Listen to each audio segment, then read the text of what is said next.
안녕하세요. 삼남인조입니다. 네, 저희가 또 컨텐츠를 찍으려고 이제 우리 세대 고민들이 무엇이 있을까 하나하나 좀 고민을 하다 보니까 갑자기 이런 근본적인 의문이 들더라고요. 이제 하나하나의 고민들도 중요한데 근본적으로 우리 세대 전체가 지금 총체적 난국 아닌가. 맛 같다. 맛이 같다. 전반적으로 맛이 같다. 그래서 문제가 너무 많다. 그래서 도대체 어디서부터가 문제인가라는 것들을 좀 생각해 봤어요. 그래서 급하게 근처에 차를 세우고 급하게 카메라를 켜고 좀 말씀을 나눠보려고 합니다.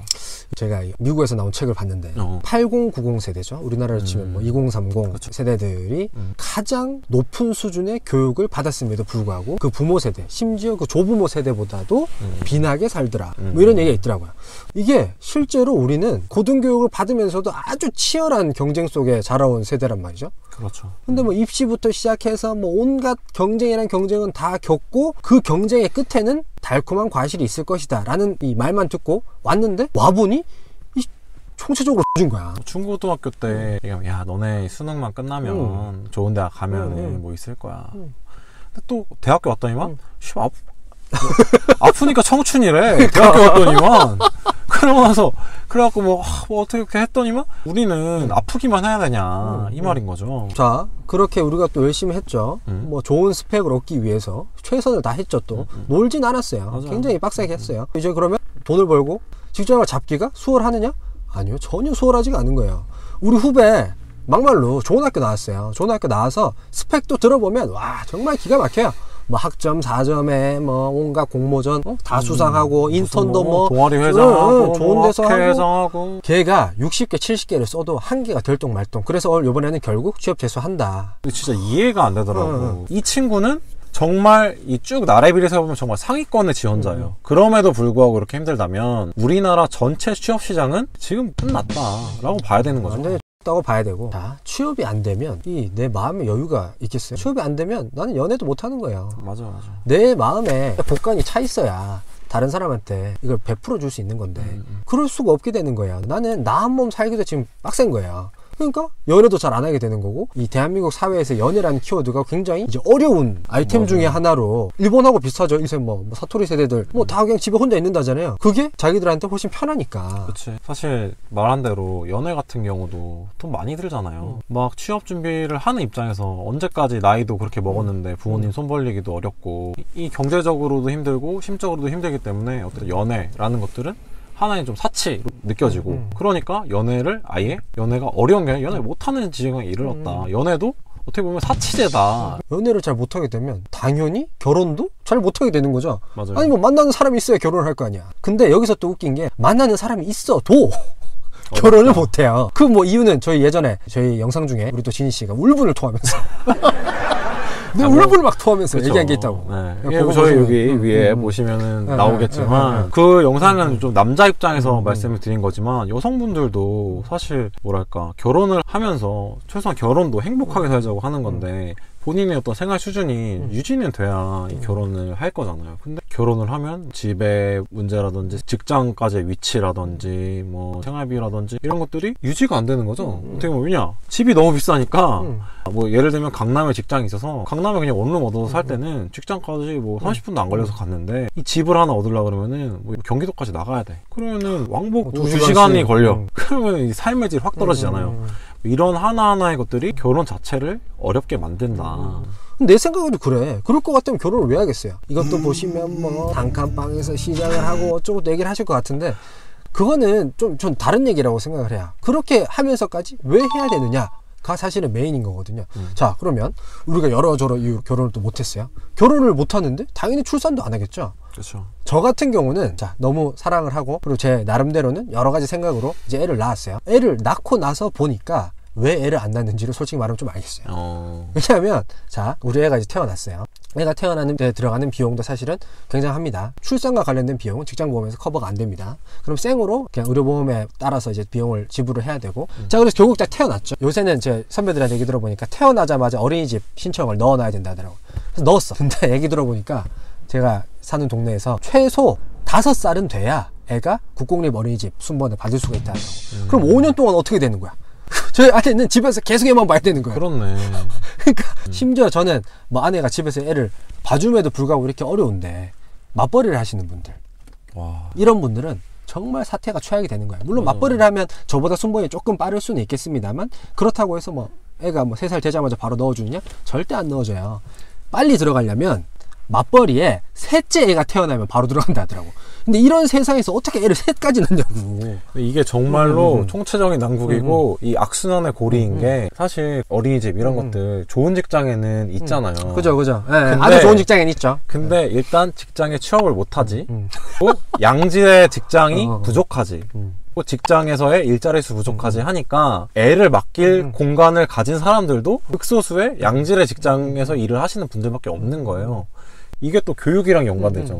걔들이 커서 또 우리가 겪었던 것보다 더 심한 경쟁을 겪으면서 자라야 된다 라는 것 때문에 결혼하신 분들도 나중에 내가 애를 낳아야 될까? 라고 할 때 나의 종족 보존의 욕구를 넘어서는 이성으로 생각을 해서 아 내가 애를 낳아도 얘는 너무 힘들게 살겠다. 애 안 낳는다. 딩크족. 이게 생겨버린다고. 진짜 주변에 딩크족들이 얘기하는 게 다 이 얘기야. 내가 살아보니 이 삶이 쉽지가 않다. 너무너무 힘들다. 근데 새롭게 태어날 애가 자기가 선택권이 있어서 태어나는 게 아니잖아요. 얘한테 이런 힘든 인생을 대물림하고 싶지가 않다. 근데 또 주변에 보세요. 주변에 애 셋, 넷 막 이렇게 낳으시는 분들이 있어요. 그런 분들은 기본적으로 뭐냐? 집이 굉장히 풍족하더라. 그러니까 그런 이제 고민이 없어지면 애도 낳고 잘 사는 거야. 그러면 어떻게 돼야 되느냐? 그 정도 환경은 만들어줘야 된다는 거거든요.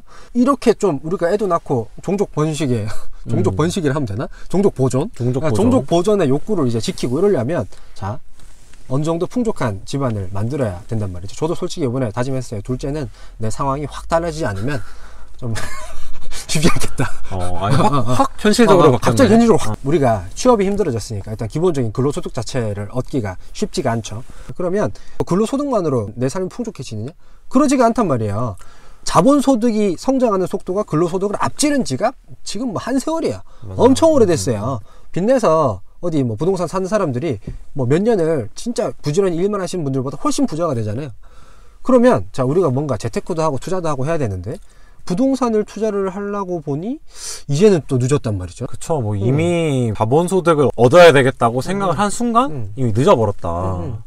왜냐? 자본소득이 근로소득을 앞선 지가 훨씬 벌써 몇 년이 지났는데 그걸 깨달은 순간 나의 근로소득은 제자리 걸음이잖아. 그러니까 근로소득은 제자리 걸음이고 그럼 이 근로소득을 가지고 자본을 취득을 할 수가 없으니까 이미 우리는 그 자본소득을 얻을 수가 없는 그 시점에 이르렀다. 글렀다는 거지. 글렀다. 우리가 큰 돈을 들여서 큰 자본을 들여서 부동산에 투자할 돈은 솔직히 없어요. 그러면 조금 적은 수준의 돈으로 투자를 해서 수익을 내고 싶은데 보통 하시는 게 이제 주식이죠. 제가 그 업종에 있지만 저도 솔직히 말하면 별로 못 벌어요. 그렇죠. 왜냐면 10년째 박스권에 있잖아요. 10년째 2000포인트 언저리예요. 뭐 1900대로 빠졌다가도 뭐 1800대까지 빠졌다가 또 좀 오르면 뭐 한 2200까지 갔다가 그러니까 전체적인 경제의 성장이 굉장히 더디단 말이에요. 그런데 주식시장 외에 이제 뭐 부동산 시장에서는 급속도로 요 최근 몇 년 동안 급속도로 그 돈이 확 불어나 버리면서 완전히 이제 벽을 쳐버린 거죠. 일반인들은 더 이상 접근하기가 굉장히 어려워진 상황이 돼버렸고. 맞아. 이런 경제적인 기회 측면에서 사실 저희 세대가 굉장히 좀 소외됐다. 왜냐 지난 우리 윗세대들 하다못해 우리 한 10년 윗세대까지만 해도 경제적인 기회가 굉장히 많았죠. 정말 윗세대까지 가면은 그 전후 세대의 그 혼란 속에서 기회를 잡으신 분들도 있고 사회가 급격하게 성장하면서 거기서 기회를 잡으신 분들도 많지만 또 그분들은 그만큼 근로소득도 빵빵빵 올랐잖아요. 그리고 말씀하신 그런 자본도 쌀 때 취득해서 쭉쭉쭉쭉 올라갔고 근데 저희 같은 경우는 이미 자본소득 올라와 있습니다. 주식 투자해도 안 잃으면 다행이에요. 안 잃으면 다행이에요. 저도 뭐 주식 안 하는 거 아니지만 버는 거 있고 꼬는 거 있고 막 하지만 결국에서 딱 평균 내보면 딱 똔똔이란 말이에요. 이거 도대체 그냥 예금이랑 다를 게 없어. 그러니까. 그리고 그렇다고 예금, 적금 이런 거 도대체 지금 이자율 몇 %입니까? 무슨 1%, 2% 이러고 앉아 있는데 사실 저희 부모님 세대나 윗분들 말씀하시는 거 보면 야 우리 때는 뭐 저축해서 어쩌고저쩌고 하시면서 그때는 막 이자율 10% 막 이랬다고. 그러니까 막 소위 말하는 스노우볼 효과 이런 거 우리는 바랄 수가 없는 상태란 말이죠. 그래서 우리 지난 2년 3년 전에 그 비트코인 떡상했을 때 이 수많은 젊은 세대들이 돈을 거기다 꼬라박은 이유가 뭐냐. 아 이게 우리한테 온 기회구나 라고 해서 인생 몰빵 친 거 아닙니까. 뭐 그래서 뭐 저 같은 경우도 상당히 지금 이제 미래 계획에 지장을 받고 있는 어려움이 이유가 이제 사실 뭐 그런 건데 그러니까 이제 저희가 보면 여러 얘기들이 있지만 희망이 없는 세대, 비관적인 세대. 왜 그런 얘기를 듣냐면 나 때는 안 그랬는데 니네는 좋지 않냐 라고 비교를 할 거면 그분들은 지금 이제 현재의 이제 위장자들, 기득권 세력들, 이제 민주화 이제 세대시죠. 그 전에 전후 세대랑 비교해야 되는 거예요. 그러니까 전후 세대 우리 할아버지한테 찾아가가지고 아, 할아버지 때는 어떠셨어요? 우리 민주화 세대를 보면 어떠세요? 그럼 뭐라고 얘기하겠어? 그 새끼들은 그치. 영상이 마음에 드셨다면 구독과 좋아요, 댓글과 알림 설정까지 꼭 부탁드리겠습니다. 감사합니다. 감사합니다.